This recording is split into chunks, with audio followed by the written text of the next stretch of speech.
Baiklah, dalam beberapa menit ke depan, kita akan mengikuti serangkaian acara webinar yang berjudul Pelatihan Public Speaking dan Selling Skill bersama Bapak Muhammad Supriyadi. Mari bersama-sama kita buka dengan lafal basmalah. Bismillahirrahmanirrahim. ولا تكونوا كالذين فرقوا واختلفوا من بعد ما جاءهم البينات وأولئك لهم عذاب عظيم صدق الله العظيم wassalamualaikum warahmatullahi wabarakatuh. Waalaikumsalam warahmatullahi wabarakatuh. Terima kasih kepada Saudari Sherly atas lantunan ayat suci Al-Quran yang sangat indah itu. Semoga Allah merahmati kegiatan kita hari ini.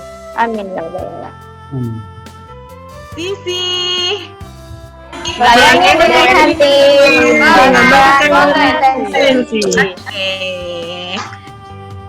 Alhamdulillahirabbil alamin. Assalatu wassalamu ala asrofil anbiya'i wal mursalin wa ala alihi wa ashabihi ajmain. Amma ba'du. Alhamdulillah kita bisa berkumpul di sini semua, teman-teman yang terhormat Bapak Muhammad Supriyadi, mentor sekaligus guru saya nih, yang hari ini saya akan berguru langsung dengan ahlinya ya. Yang Mario Teguh mirip Bapak, jadi bukan Bapak mirip Mario Teguh ya. Masya Allah. Kemudian yang saya hormati Ibu Anissa. Halo Ibu Anissa. Ya, Bu Anissa nih Pak, manajer pusat Pak. Sakit-sakit beliau tetap mau berguru hari ini Pak. Salam kenal Bapak. Salam kenal. Iya. Yang saya hormati Bu Rani, ini Kepala Cabang Muarabungo Jambi Pak. Halo Bu Rani. Iya. Kemudian yang saya hormati juga Mas Rizal ya, selaku pembina yang kemarin pernah meeting dengan Bapak. Halo Mas Rizal, Superman. Iya. Halo Mas. Baik, dan semua teman-teman, ada Eci, Iva, semuanya luar biasa hari ini. Alhamdulillah kita bisa berkumpul di sini, dan tak lupa sholawat serta salam mari kita sampaikan ke junjungan kita Nabi besar Muhammad Sallallahu Alaihi Wasallam. Allahumma sholli ala Sayyidina Muhammad wa ala ali Sayyidina Muhammad. Karena dengan semangat Rasulullah kita bisa benar-benar semangat juga untuk menuntut ilmu. Terima kasih banyak Pak Muhammad Supriyadi. Luar biasa teman-teman untuk beliau. Tepuk tangan dulu dong. Yeay. Pematerinya sudah hadir jauh 1 jam sebelum pelaksanaan. Ini benar-benar luar biasa dan pembelajaran buat Corin Center Pak.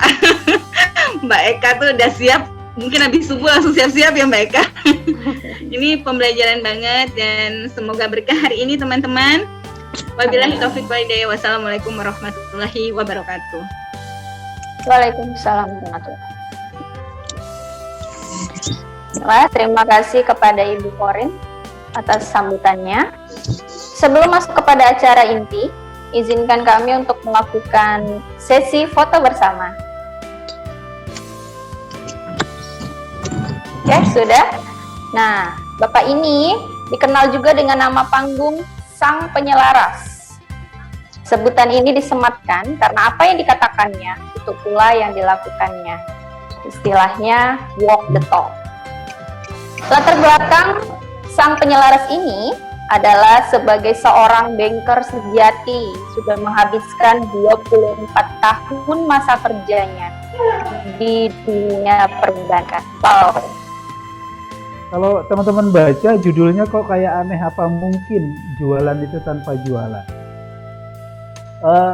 Judul ini saya buat sedemikian rupa supaya peserta menjadi penasaran. Terus gimana caranya agar tujuan selling kita tercapai? Dan yang lebih hebat dari strategi ini adalah yang happy bukan hanya salesperson-nya, tetapi si pembeli pun merasa happy. Nah, bagaimana kehebatan ini bisa terjadi? Kuncinya semua ada di teman-teman. Kalau mau menerapkan ini semua, nah kita lihat ada 5 kebutuhan yang bukan hampir semua manusia melewatinya. Kalaupun sampai self aktualisasi itu tidak tercapai, maka dia akan capai dengan caranya sendiri. Nah, kita berangkat dari bawah bahwa yang disebut pertama dan membutuhkan effort yang besar kepada manusia untuk memenuhi kebutuhannya itu adalah kebutuhan psikologis. Apa itu kebutuhan psikologis? Kebutuhan psikologis itu adalah makan, minum, ini sandang, pangan, papan, kemudian seks, itu menjadi kebutuhan pokok. Nah, yang kalau kebutuhan psikologikal ini belum terpenuhi, dengan cara apapun dia akan lakukan. Ya, bahkan mengabaikan keselamatan dirinya.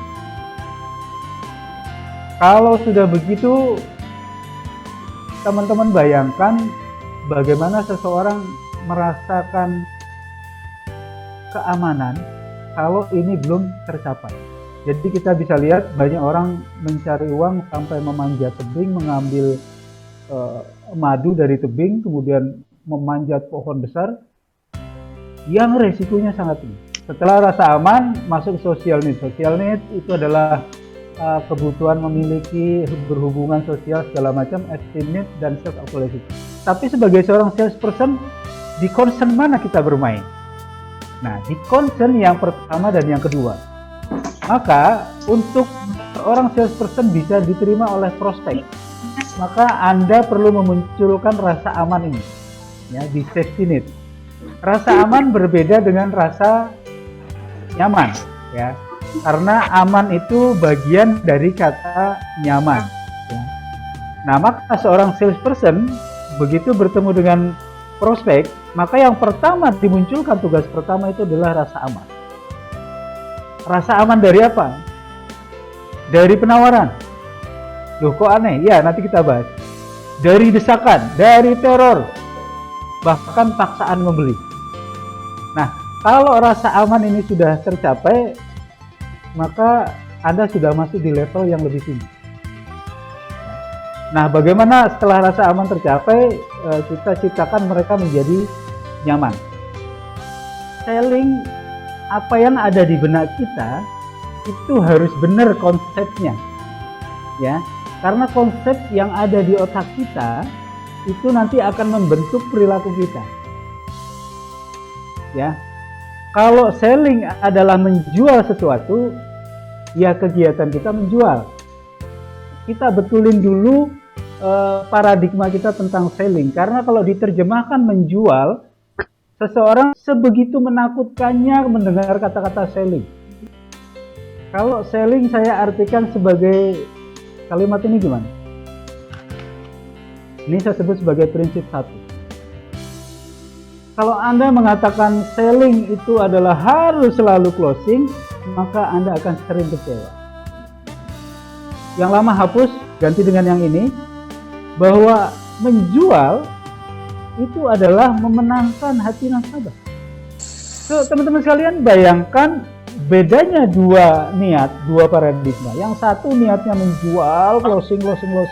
Yang kedua, setiap bertemu prospek, niatnya adalah ingin memenangkan hati dia. Terasa nggak ringannya? Terasa sekali kalau menurut saya. Sekarang kita lihat tentang niat. Niat kita sudah kita ubah tadi kan dengan ingin memenangkan hati kita. Saya punya cerita seorang area sales manager asuransi, masih grup dari saya dulu bekerja di BSN, Bank Syariah Mandiri. Jadi karyawan BSN itu punya target juga menjual asuransi. Nah, kejadiannya saat saya dinas di Sukabumi. Nah, begitu sampai di depan nasabah, posisinya adalah ini, saya di sini ya. Ini Pak Tri di sebelah saya, dan di sebelahnya Pak Tri, di sebelah sananya persis, itu adalah Pak Akbar. Begitu sehabis berkenalan, tanpa Bu, kemudian Pak Tri ini langsung menawarkan produk. Kalau teman-teman berada di posisi Pak Akbar, apa rasanya? Sudah terpenuhi belum kebutuhan yang Abraham Maslow tadi? Bukan yang kedua, tentang rasa aman. Terpenuhi belum? Belum, karena Anda sudah belum apa-apa, sudah penawaran masuk, desakan dan teror segala macam. Nah, maka tahapannya Anda salah di sini. Si Mas Tri itu salah. Saya cairkan sebentar, tetapi suasana hati sudah nggak nyaman lah. Saya pun merasakan setelah nggak lama saya putuskan untuk membreak pertemuan itu. Nah, pada saatnya closingnya sangat tinggi, apa akibatnya terhadap attitude, sikap dia? Pushi, mendorong. Pushi, cerewet, bawel, dia mendominasi pembicara. Mendominasi pembicara. Begging, kalau beggingnya nggak kelihatan, tapi kalau sudah menjelang akhir tahun, apalagi yang mereka yang kerja di bank dengan target atau siapapun dengan target, kalau udah akhir triwulan, akhir semester, akhir tahun, itu mereka profesinya berubah, tidak lagi menjadi sales, profesional sales, tapi menjadi pengemis. Begging. Pak, yolah Pak, tolong Pak, sekarang udah bulan Desember saya masih kurang sekian. Itu bukan profesional sales, itu pengemis. Kadang-kadang tricky. Istri saya beli kompor ditipu pakai hipnosis. Terus kalau itu dia menjadi loyal nggak? Nggak loyal. Kalau dia klien bank gitu ya, begitu akhir tahun, awal tahun udah ditarik itu uangnya. Begitu training pertama dikasih, trainingnya cuma karena belas kasihan, tahun depan nggak minta lagi dia training dari kita, nggak ada repeat order. Dan yang lebih berbahaya adalah nasabah otaknya bekerja di level rasional. Kalau Anda berjualan dengan orang yang Anda giring di otak rasional, maka dia akan sangat sulit Anda tebus. Kalau niatnya tadi closing, kita ubah menjadi ingin memenangkan hati nasabah. Kira-kira sikap Pak Tri tadi begitu ketemu sama Pak Akbar gimana? Dia peduli. Di otaknya mungkin nggak terbesit tuh tentang dia mau closing. Dia peduli, caring. Friendly, dia bersahabat. Banyak mendengar, bukan banyak berbicara. Yang muncul kemudian apa sikapnya? Empati. Empatinya muncul. Advisory, mungkin Anda bisa menjadi advisernya nanti untuk bidang yang dibutuhkan oleh nasabah. Dan yang terpenting adalah hubungannya didasarkan kepada tingkat kepercayaan yang tinggi, trust-based relationship. Dan yang terpenting adalah rasionalnya sudah berhenti diganti dengan hubungan bersifat emosional. Tahu yang bersifat emosional ya?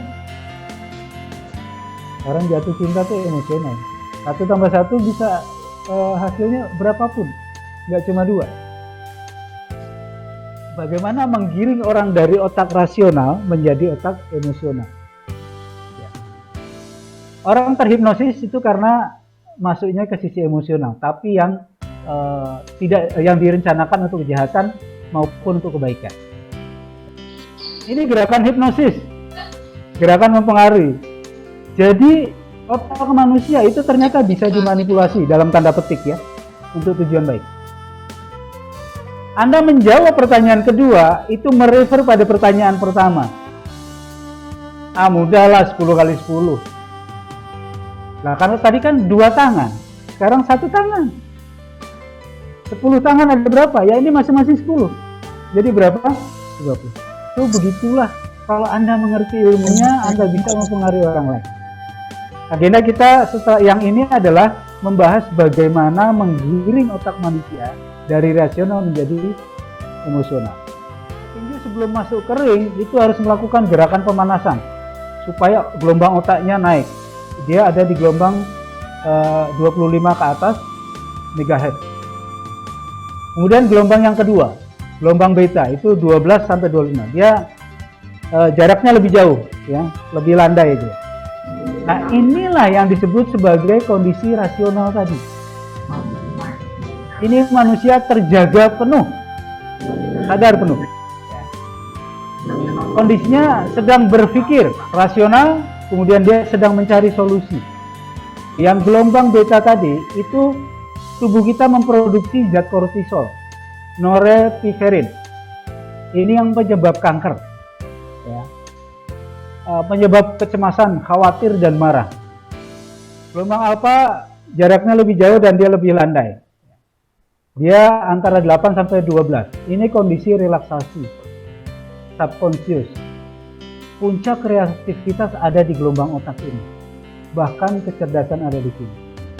Ya, tubuh memproduksi zat serotonin dan endorfin. Ini zat pemicu rasa bahagia. Anytime kita bisa happy. Karena yang menentukan kita sendiri. Nah, gelombang otak ini adalah gelombang otak kanan, sisi kreativitas. Yang gelombang beta itu otak kiri, berpikir. Kemudian yang berikutnya adalah gelombang delta, itu 0,5, lebih landai gitu ya. Ini mungkin gelombang di dalam ember kali ya. Dia orang yang deep sleep ini berada di sini. Pada saat orang mengalami deep sleep, itu tubuh kita memproduksi HGH, Human Growth Hormone, hormon pertumbuhan. Jadi kalau ada anak kecil kurang tidur, deep sleep-nya kurang panjang, itu pertumbuhannya tidak akan optimal. Jadi kalau mau awet muda, rahasianya adalah sering-seringlah bermain di gelombang delta. Ini di dalam kondisi deep sleep. Maka kalau mau awet muda, panjang umur, sering-seringlah bersedekah. Pada gelombang ini orang merasa tenang, bahagia. Nah, gelombang kematian adalah di bawah 0,5, garisnya lurus. Kalau Anda sebagai seorang salesperson menghadapi nasabah, berarti sudah tahu ilmunya. Anda bawa ke gelombang mana prospek Anda? Gelombang alfa. Maka kalau Anda bisa menggerakkan orang ke gelombang ini, otak rasionalnya itu sudah lumpuh, ya. Dia sudah rileks dengan Anda. Artinya dia sudah merasa tidak lagi sekedar aman, tapi sudah merasa nyaman. Kenapa? Karena tidak ada teror penawaran. Pak Tri tadi, orang lagi nyaman diganggu dengan penawaran. Itu jatuhnya adalah penolakan. Apel berwarna merah, Pak. Merah, berarti apel Washington ya? Ya, Oke. apel putri salju. Apelnya ada nggak tadi di tangan? Nggak ada, Pak. Nggak ada, tapi kenapa bisa bilang merah? Terbayangkan, Pak. Yes. Kata-kata saya adalah bayangkan Anda meletakkan sebuah apel. Bapak bayangkan pada saat selesai mengikuti training ini, semua tim marketing Bapak memiliki kemampuan persuasi yang sangat luar biasa. Itu klien Anda, prospek Anda langsung membayangkan. So, sebegitu mudahnya menggiring orang untuk masuk ke gelombang ini. Jangan teror dengan penawaran. Saya aman apa enggak?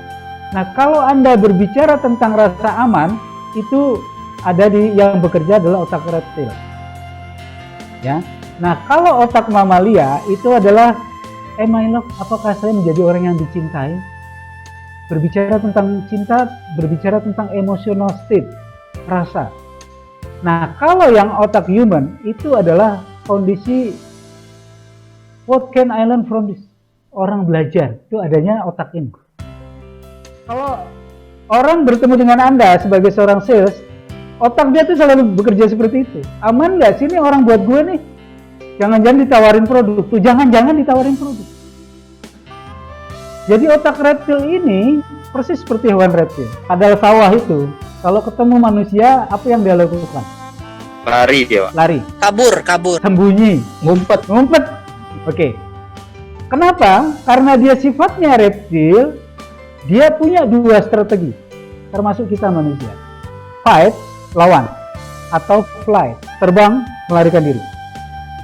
Nah, otak old mammal, yang tiga nggak kita bahas. Yang old mammal itu adalah kondisi orang yang state-nya happy, penuh cinta.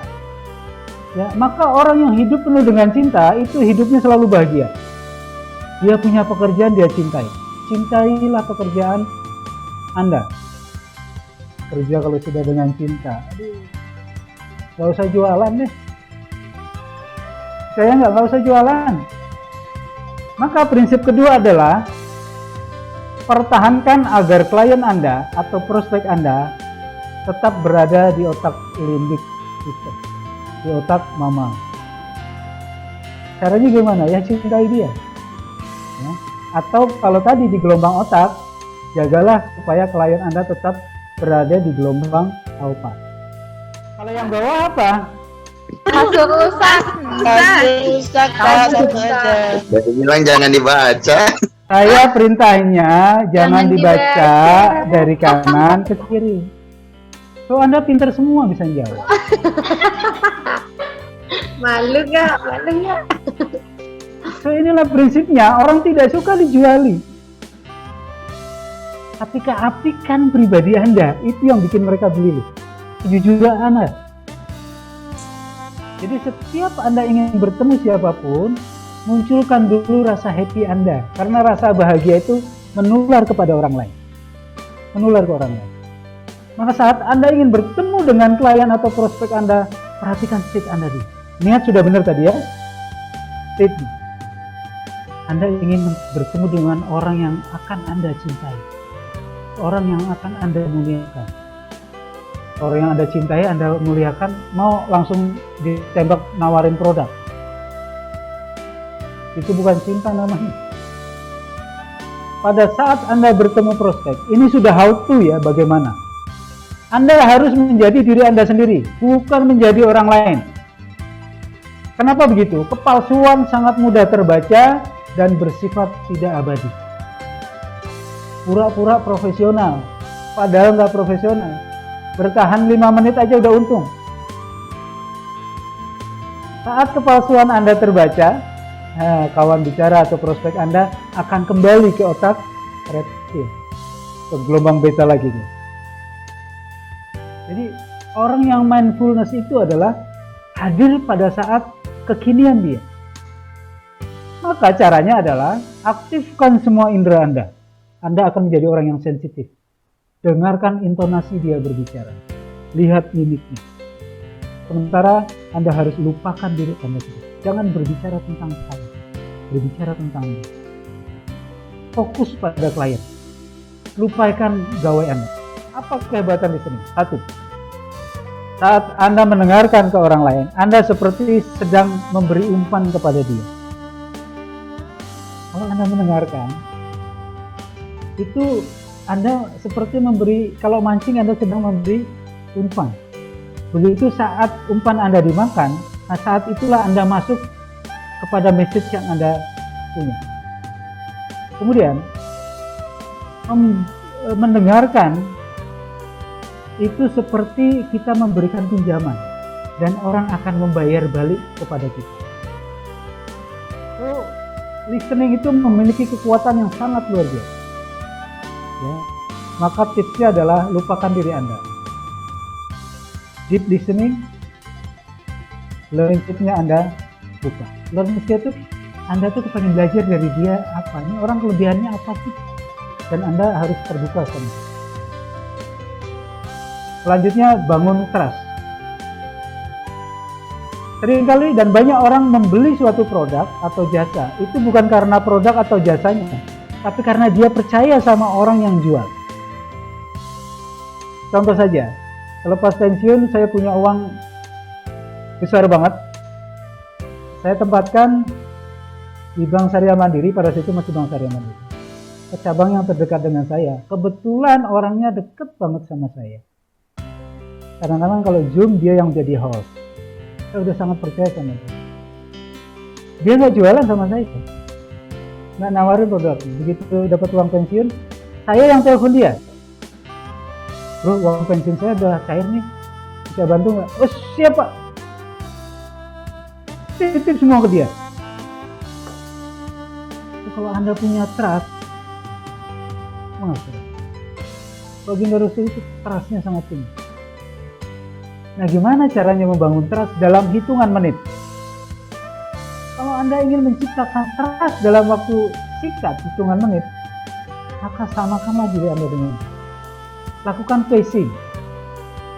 Pacing itu apa ya? Menyamakan gerakan, bukan hanya gerakan, kata-katanya, kemudian gerakan gesturnya, fisiknya, sama tonality, cara dia mengucapkan. Kalau mirroring itu Contohnya begini. Pernah lihat Barack Obama? Barack Obama itu kalau lawan bicaranya menaikkan kaki di atas paha yang lain, dia lakukan hal yang sama. Kalau pemerintah negara tamunya begini, dia melakukan hal yang sama. Oke? Tapi tidak boleh serta-merta Anda lakukan. Karena akan terbaca dan itu menyebabkan bisa balik dia ke gelombang theta. Tapi kalau Anda state-nya sudah masuk, nanti mirroring itu akan jalan dengan sendirinya. Coba deh Anda lihat orang yang nongkrong di kafe, itu bahasa tubuhnya seringkali sama. Karena prinsipnya people like people who like themselves. Saya punya cerita gini. Suatu saat saya pergi umroh, tapi ambil paket yang ke Turki. Saya tersesat dan nggak ngerti rombongan saya di mana. Ini orang Asia nih. Saya tegur dia dengan assalamualaikum. Dia jawab waalaikumsalam. Tiba-tiba saya merasa nyaman dan merasa aman saya. Saya tanya, dari Indonesia? Ya, dari Indonesia. So, kalau Anda bertemu dengan orang lain, itu Anda seperti orang yang sedang tersesat. Begitu juga lawan bicara Anda, dia seperti orang tersesat. Maka agar sama-sama tidak menjadi orang tersesat, samakan Anda dengan.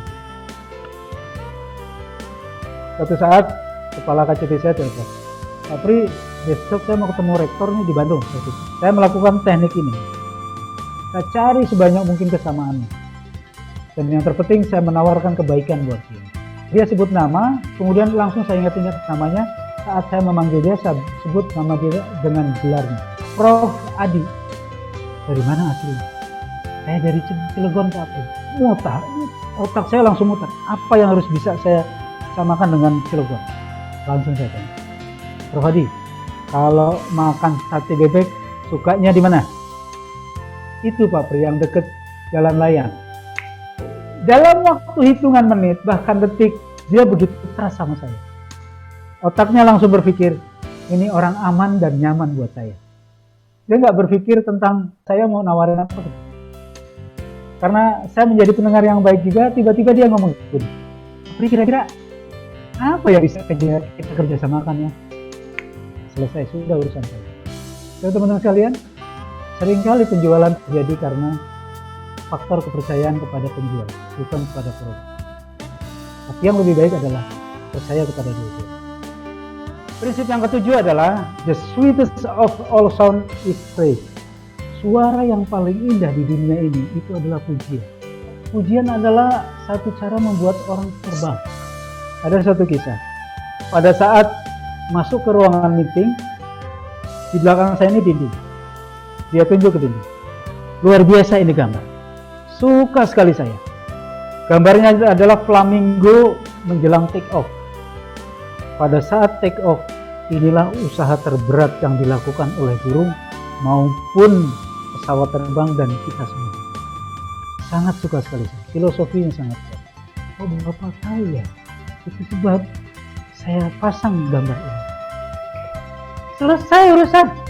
Tiba-tiba saja kami berbicara asik sekali. Luar biasa. Pujiannya luar biasa. Terbang dia. Masuk ke gelombang alfa. Otak reptilnya lumpuh. Prinsip ke-8. Kenangan yang sangat berkesan tak akan pernah terlupakan.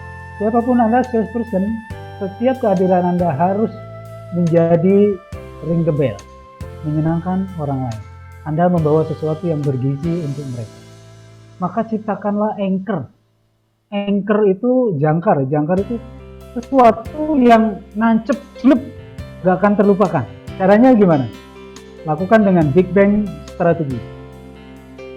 Pernah dengar motivator menyebar uang dari pesawat? Belum.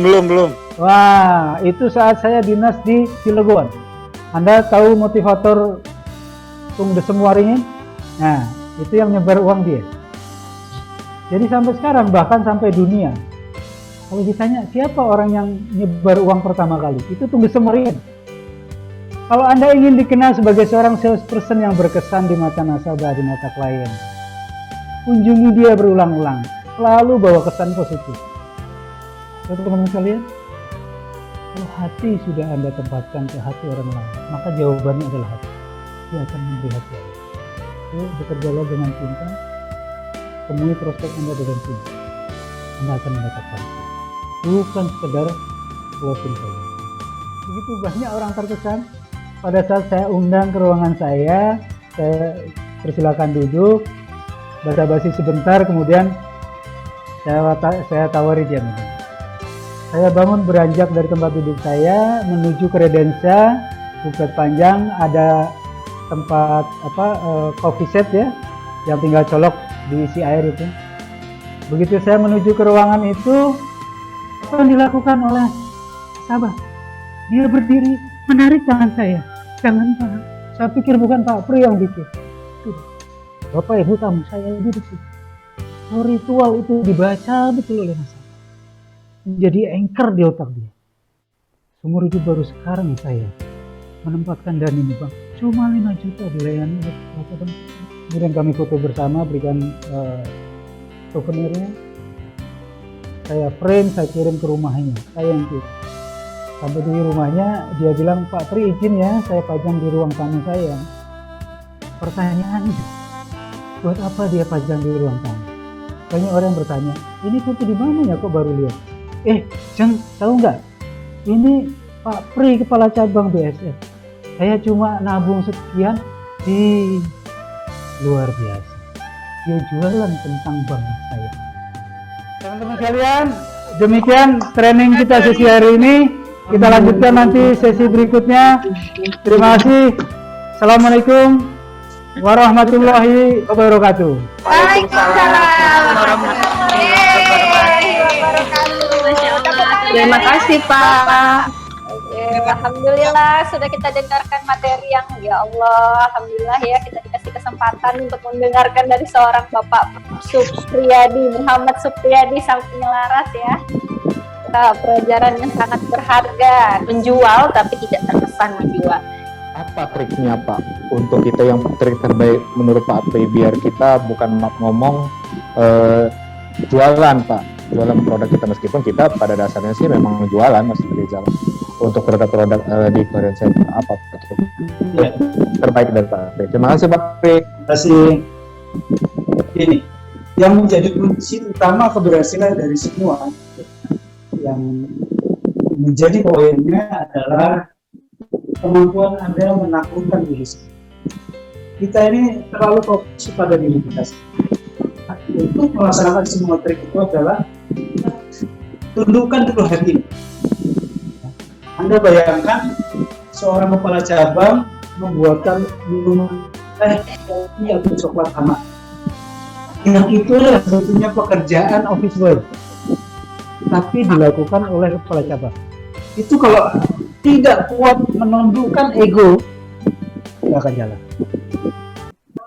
Orang hanya peduli kepada dirinya sendiri, kepada egonya sendiri. Nah maka, kalau Anda ingin menundukkan egonya, ya penuhi egonya. Caranya gimana? Tundukkan dulu ego kita. Nah bagaimana saya menundukkan hati saya, untuk bisa menggerakkan semua tim saya tanpa kemarahan? Poin yang harus Anda punya dan mau lakukan adalah menundukkan ego Anda. Baru strategi yang tadi itu bisa jalan. Terima kasih, mudah-mudahan bisa menjawab.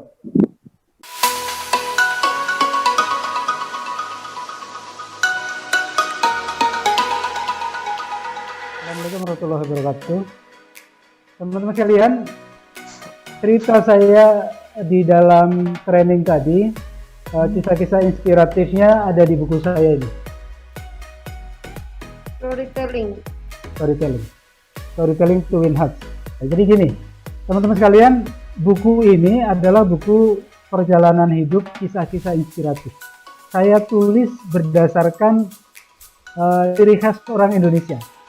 Nah, buku ini ceritanya pendek, sangat pendek, tetapi inspirasinya sangat kuat dan dalam, termasuk dalam cerita-cerita tadi saya itu. Kalau beli di Shopee juga ada, di Tokopedia juga ada. Dia ini kan mangkalnya di depan taman tempat saya jogging. Tiba-tiba di minggu keberapa gitu saya lihat ada pesaing sama nasi megono juga. Saya tanya, Pak D kok diam aja, ada orang jualan nasinya sama, nggak diusir aja? Jawaban dia adalah, biarin Pak, dia punya istri, punya anak, itu makan itu. Kaget saya, bisa orang seperti ini. Nah, itulah bekerjanya frame. Tapi kalau Anda menggunakan frame yang salah, justru melemahkan kita. Kalau frame definisi kita salah tentang public speaking, maka yang terjadi adalah ketakutan yang luar biasa. Padahal definisi sederhananya nggak seperti itu. Kalau kita mau sederhanakan supaya kita memiliki kekuatan. Anda berbicara dengan teman bertiga, itu public speaking namanya. Anda nyaman nggak berbicara dengan 3 orang, 2 sahabat Anda? Nyaman tuh, nggak ada masalah. Terus apa bedanya antara 2 dengan 100 dengan 200? Nggak ada bedanya. Kalau teknik Anda berbicara persis seperti Anda berbicara dengan 2 sahabat Anda, maka akan semudah itu Anda berbicara di depan jumlah orang yang lebih banyak. Nah, masalahnya kita memframing bahwa berbicara di depan umum itu adalah di depan orang yang sangat banyak, menakutkan, harus pakai speaker gitu kan. Nah, akhirnya kita ciut sendiri.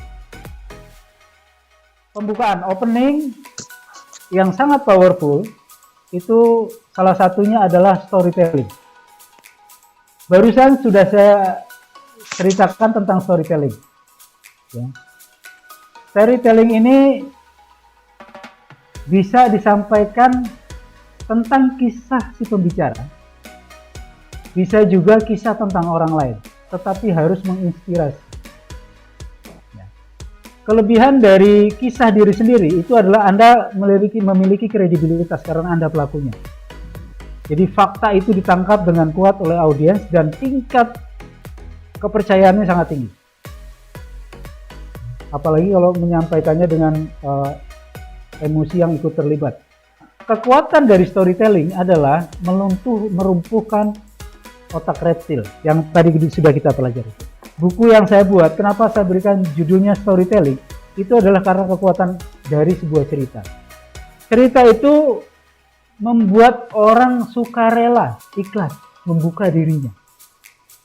Opening yang baik itu menjadi penentu menit-menit pertama Anda didengarkan atau tidak. Maka teknik pembukaan Anda harus powerful, harus memberikan besar.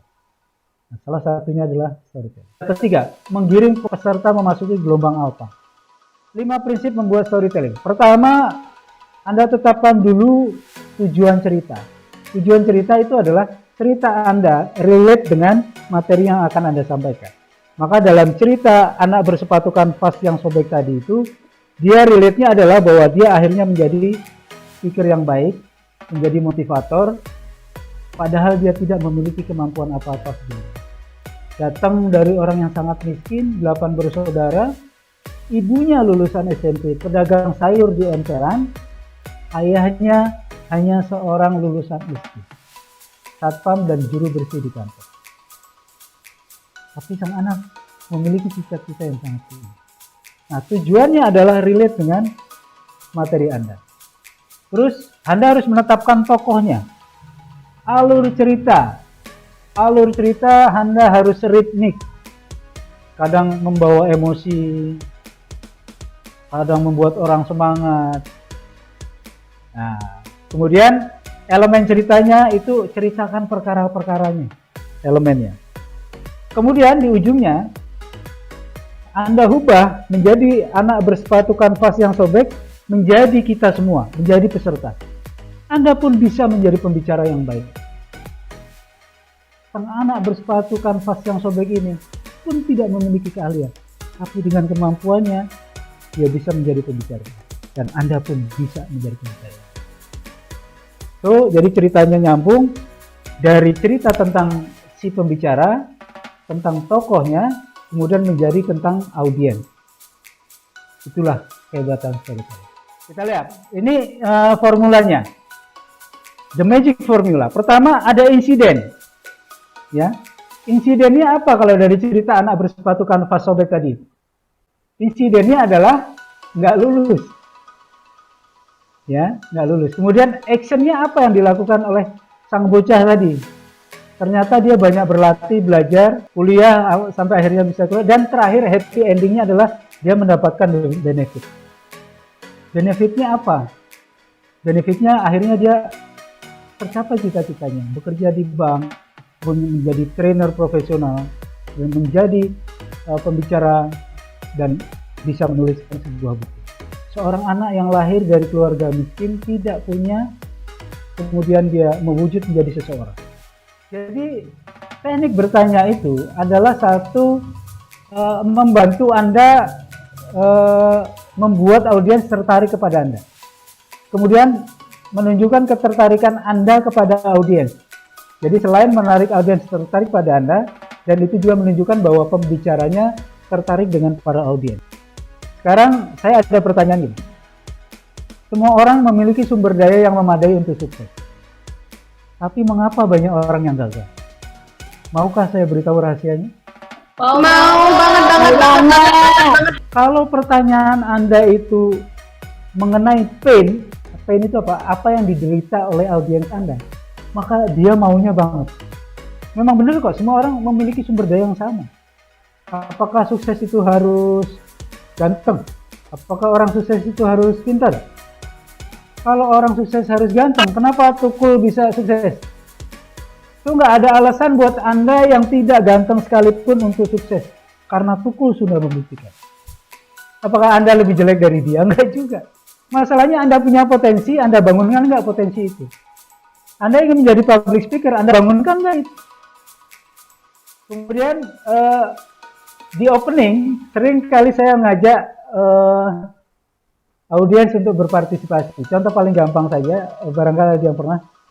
Oke, teman-teman, Bapak Ibu sekalian, tolong ikuti gerakan saya. Kalau saya bilang halo, jawabannya apa? Hai. Kalau saya bilang hai, jawabannya? Halo. Pak, Selamat siang.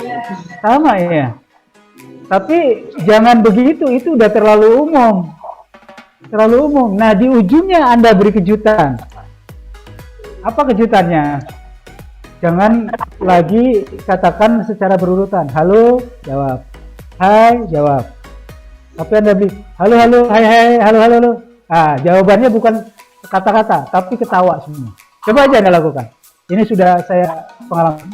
Nah, ini salah satu contoh dari quote speaker adalah speakers who talk about what life has taught them never fail to keep the attention of the listener. Pembicara yang bisa menceritakan tentang effort dia mencapai posisi kehidupannya sekarang, itu sangat menarik perhatian pemirsa. Anda mungkin bisa merasakan bagaimana sang anak sepatu kanvas yang sobek mewujud menjadi seseorang. Dan itu perhatian Anda akan terfokus. Pengen tahu nih endingnya kayak apa sih? Atau siapa sih tokohnya gitu. Ya, maka teknik untuk merahasiakan sesuatu dan menjadi surprise di ujung itu sangat bagus juga. Yang di sebelah kiri ini tidak menarik, maka biasanya diletakkan di counter yang diskon. Harganya bisa lebih dari separuh, katakan hanya 25%. So, saya hanya mau bilang bahwa seorang public speaker yang baik itu harus memperhatikan penampilannya. Kalau Anda ingin dijual di outlet-outlet toko buah, maka percantiklah diri Anda. Padahal pisang yang baik, nutrisinya sudah lengkap, bukan yang ini, tetapi yang sudah berbintik-bintik. Oke, sekarang Anda bayangkan, Anda nutrisinya sudah baik, tetapi kemasannya seperti ini. Keren banget kan bicara. Maka jangan pernah Anda berpakaian sembarangan kalau mau menjadi pembicara. Ya, karena moment of truth itu kejadian pertama yang memberi kesan mendalam. Selanjutnya terserah. Itu adalah di penampilan. Kenapa penampilan fisik itu penting? Satu, dia memiliki impact ke dalam. Inward impact ke dalam. Impact ke dalam itu contoh begini. Seseorang bisa menjadi pede karena dia pakai dasi, pakai jas. Tapi pada saat dasi dan jasnya dilepas, pakai kaos biasa, itu jalannya tidak lagi setegap menggunakan jas.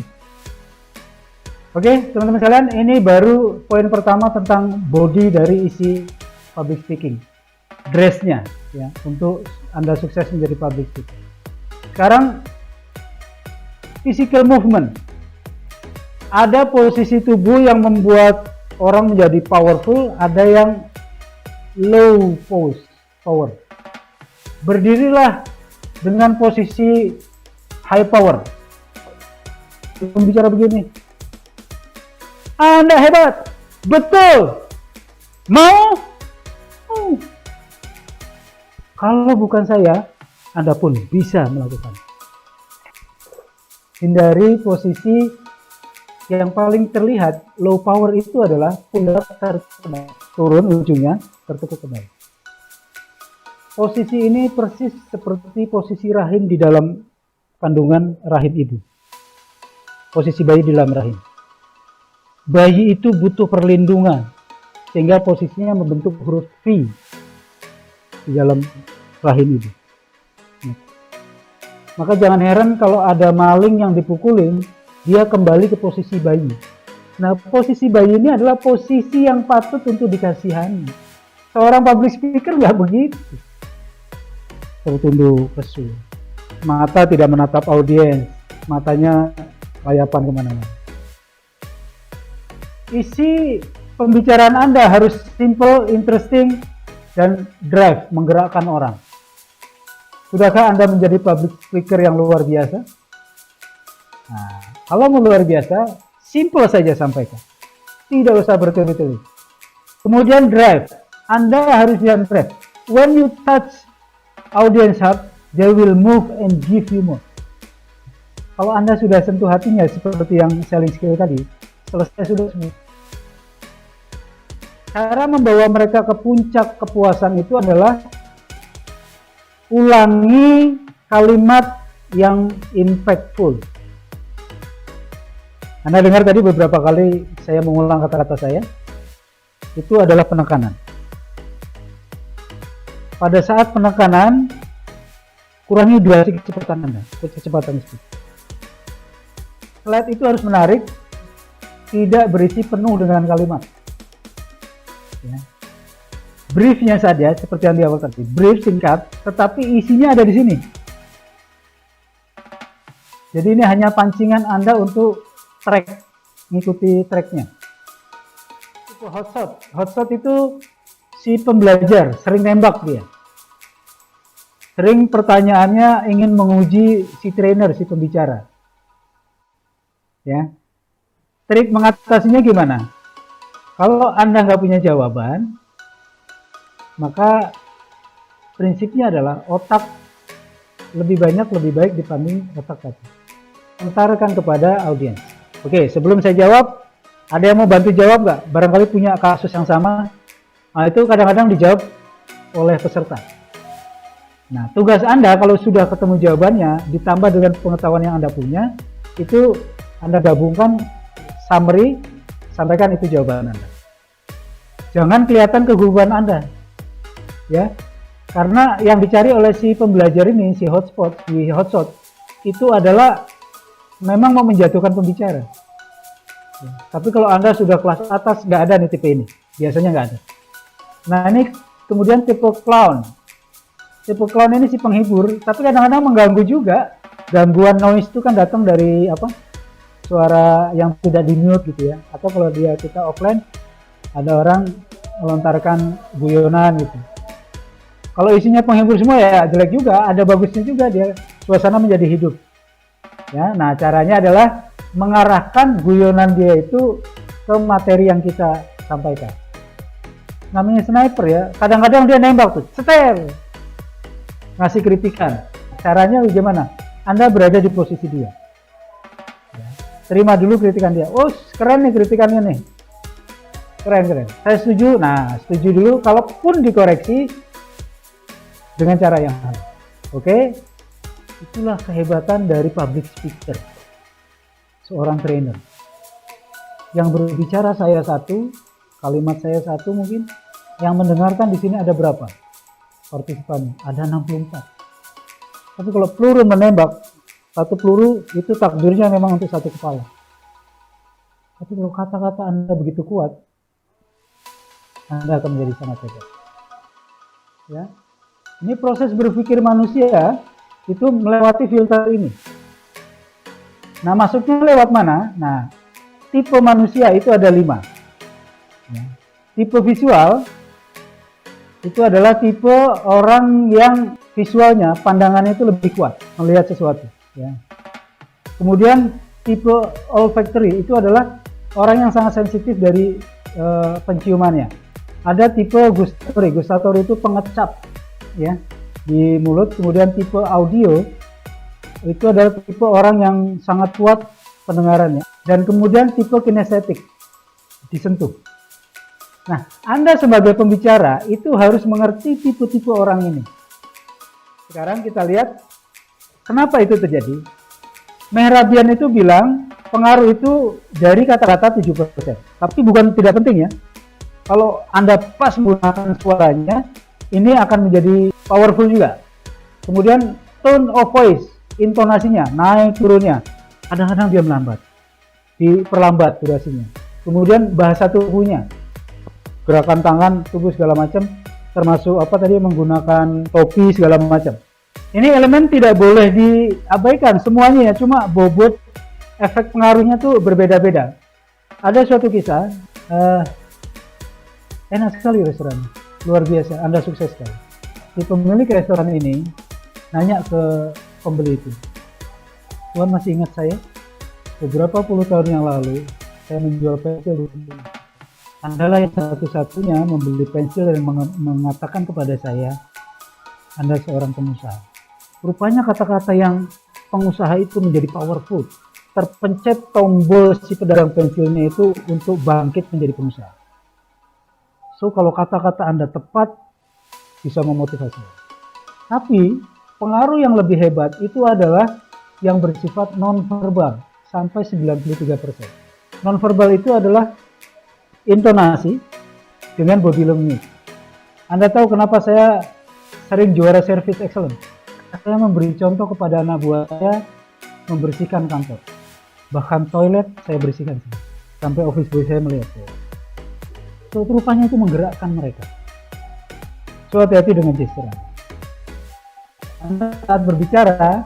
Kalau bahasa tubuh Anda tidak berbicara, pengaruh Anda sangat.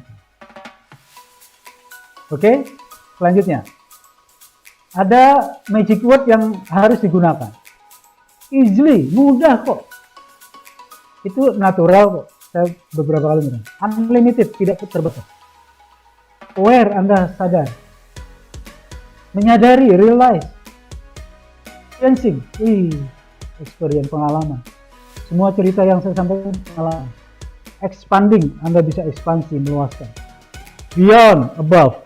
Ini kata-kata ini menghipnosis. Orang menjadi terpacu. After, saya jatuh, tapi setelah itu bangkit. Now, bukan kemarin. Lakukan sekarang. Ya, karena semua orang bisa belajar. Semua orang bisa mahir menjadi public speaker. Sebab kemampuan kita sama. I appreciate, saya apresiasi kan. Beri tepuk tangan, mengetuk. Dan agree. Saya setuju. Mungkin nggak berbicara, kasih jempol saja. Oke, magic word. Ini belum sampai kalimat ya, hanya magic word. Ini non magic word, sorry ini kurang non ya, non magic word. Cannot, nggak bisa. Kemudian nanti saya kirim ulang ya, yang setelah saya revisi Mbak Ima. Could have, bisa jadi. Peneraguan. Should. Harus. Di dalam training NLP saya di master, siapa yang berbicara harus didenda 25.000. Tahu Anda saya kena denda berapa? 750.000. Ada teman saya yang sampai 3 juta. Apa yang salah dengan kata-kata harus? Harus itu ada kekuatan dari luar untuk bergerak, menggerakkan orang. Apakah itu menggerakkan? Enggak. Yang menggerakkan itu kalau ada kekuatan dari dalam. maka kata harus itu diganti dengan perlu.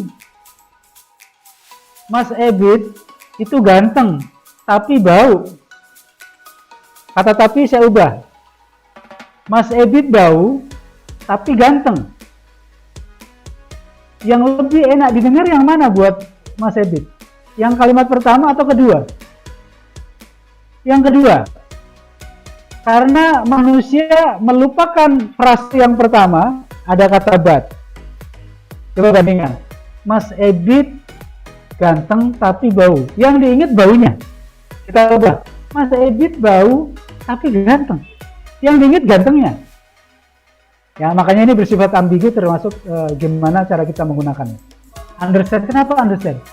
Saya udah ngerti. Begitu Anda bilang saya sudah ngerti, otak Anda langsung blok, nggak mau menerima informasi dari.